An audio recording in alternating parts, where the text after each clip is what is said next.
Recently, we've heard a ton of good news about both the iPhone 16 and the iPhone 16 Pro. So today, I not only want to show you some new confirmed leaks from Apple themselves, but a look at a number of the other features that Apple's been working on as we're getting even closer to September of 2024 when these phones are set to release. Let's start off with the stuff that is confirmed because it's actually fascinating. So for a bit now, we've seen the final designs of both models this year. The iPhone 16 is getting the vertically stacked camera. It's going to have some fun new colors, but the overall rounded edges and materials are the same. And while these upgrades definitely improve the design of the iPhone 16, it is not the major refresh that I think a lot of people were really hoping for this year. Exact same story on the iPhone 16 Pros. While the screens are getting a bit larger and the bezels are shrinking down a bit, the back looks pretty much identical to every iPhone since 2019. Apple might be making the titanium a bit more reflective, the rose gold color is coming back, and Apple is adding a brand new button below the power switch called the capture button for taking photos and videos. But again, when you put all these things together, the iPhone 16 Pro just doesn't look that new. And that's left a lot of people wondering how Apple is actually going to market these phones. Like, why buy this new iPhone instead of just getting last year's model? Well, the short answer is a bunch of new AI features. We got a tease of what Apple has been working on at WWDC 2024 when they showed off the generative emojis and some custom image and text generation, as well as a new version of Siri. But according to a new leak, it sounds like that is just going to be the start of Apple's AI strategy, as it has now been confirmed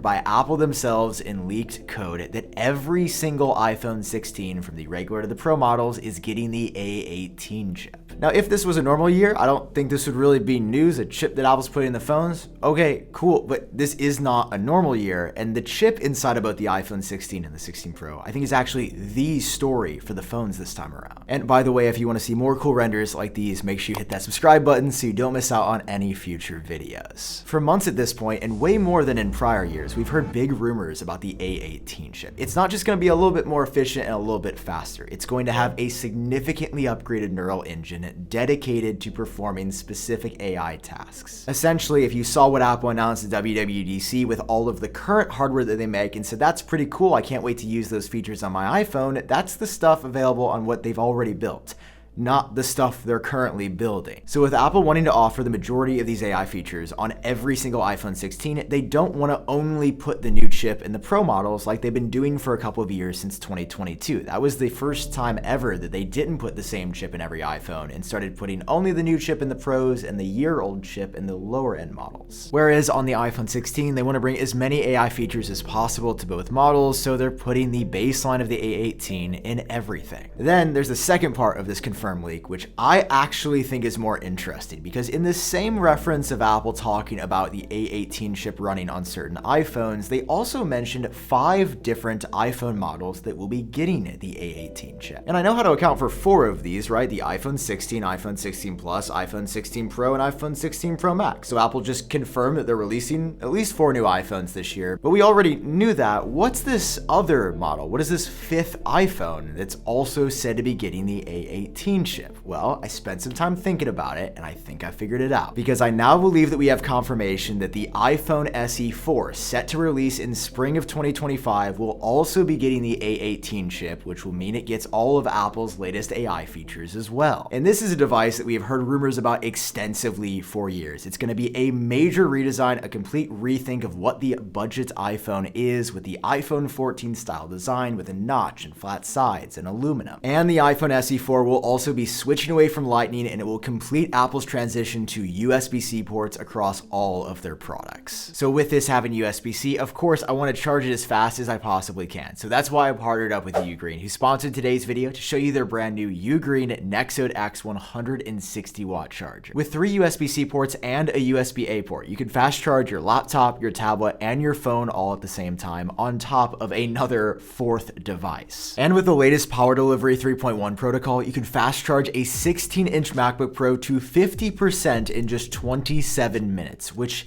is, I don't even know how that's possible to do it that fast. And it's not even big. Compared to Apple's 140 watt charger, Ugreen's Nexode X 160 watt has more power and is smaller, with additional ports on here that you don't get with Apple's. And if you are on the go a lot, this is the perfect accessory. It's Ugreen's new 2-in-1 magnetic foldable charging station, which has Qi 2 wireless charging built in, giving you the fastest 15 watt charging speeds, just like Apple's MagSafe. You can grab both of these right now when you use my links down below in the description. A huge huge thank you to Ugreen for sponsoring this one. Now, let's get back to it. Personally, I am beyond excited for the iPhone SE4. I think it's going to become the best value smartphone in the world, but that's not coming till next year, so I want to continue on with a bunch of other rumors for this year's iPhone 16 lineup. Starting off with what appears to be a first look at MagSafe 2.0. Apple this year, according to a number of leaks, is going to be redesigning the MagSafe system to be a little bit thinner and smaller than it is currently. Because since Apple debuted MagSafe back with the iPhone 12 series in 2020, they really haven't updated the internal design components in any significant way or even adjusted the strength of the magnets that noticeably. Now, from these leaked images, it does not look like a major change, and the same overall design is still intact with the circle of magnets above and the positioned straight line of magnets below, but it is noticeably just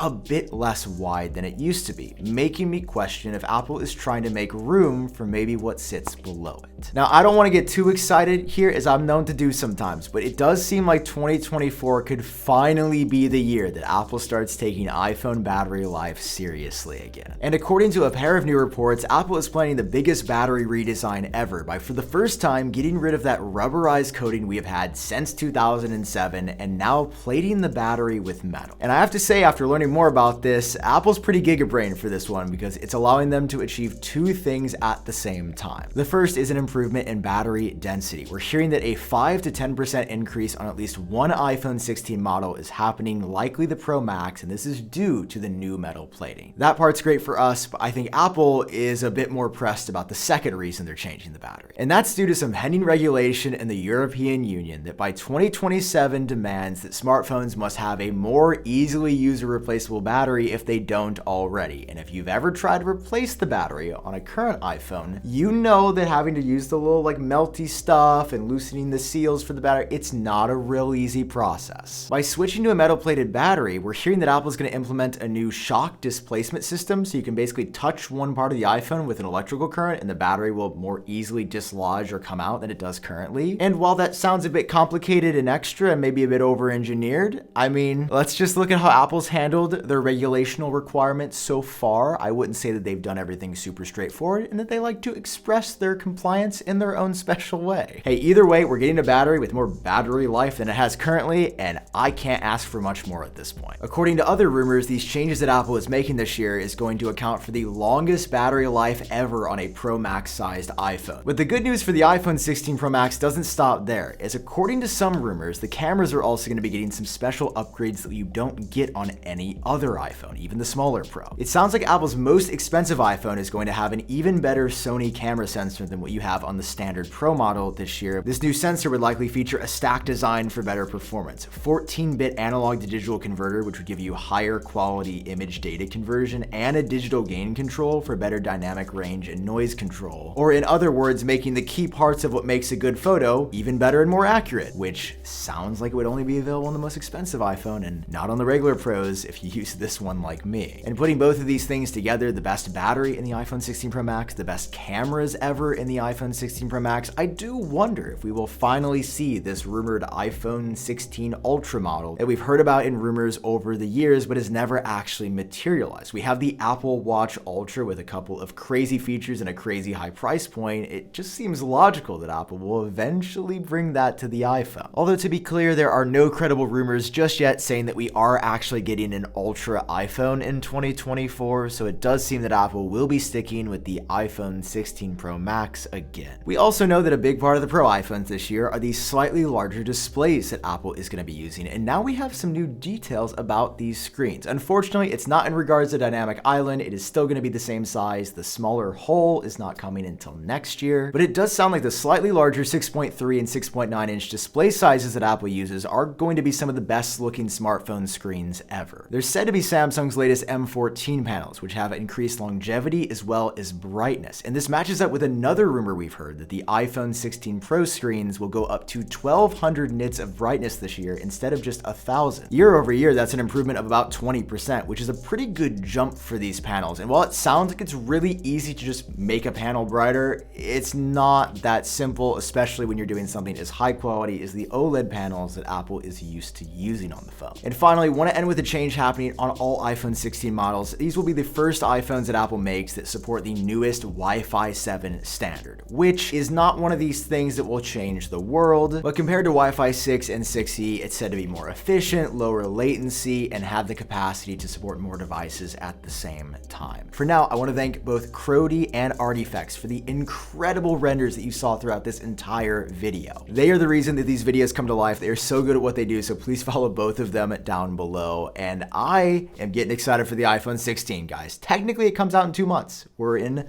July. It comes out in September. I am hyped, and of course we have big plans for the fall. So hit that subscribe button in case you haven't already so you don't miss out on any future videos. I've been Sam. I hope you're doing great, and I'll catch you in the next one. Bye-bye.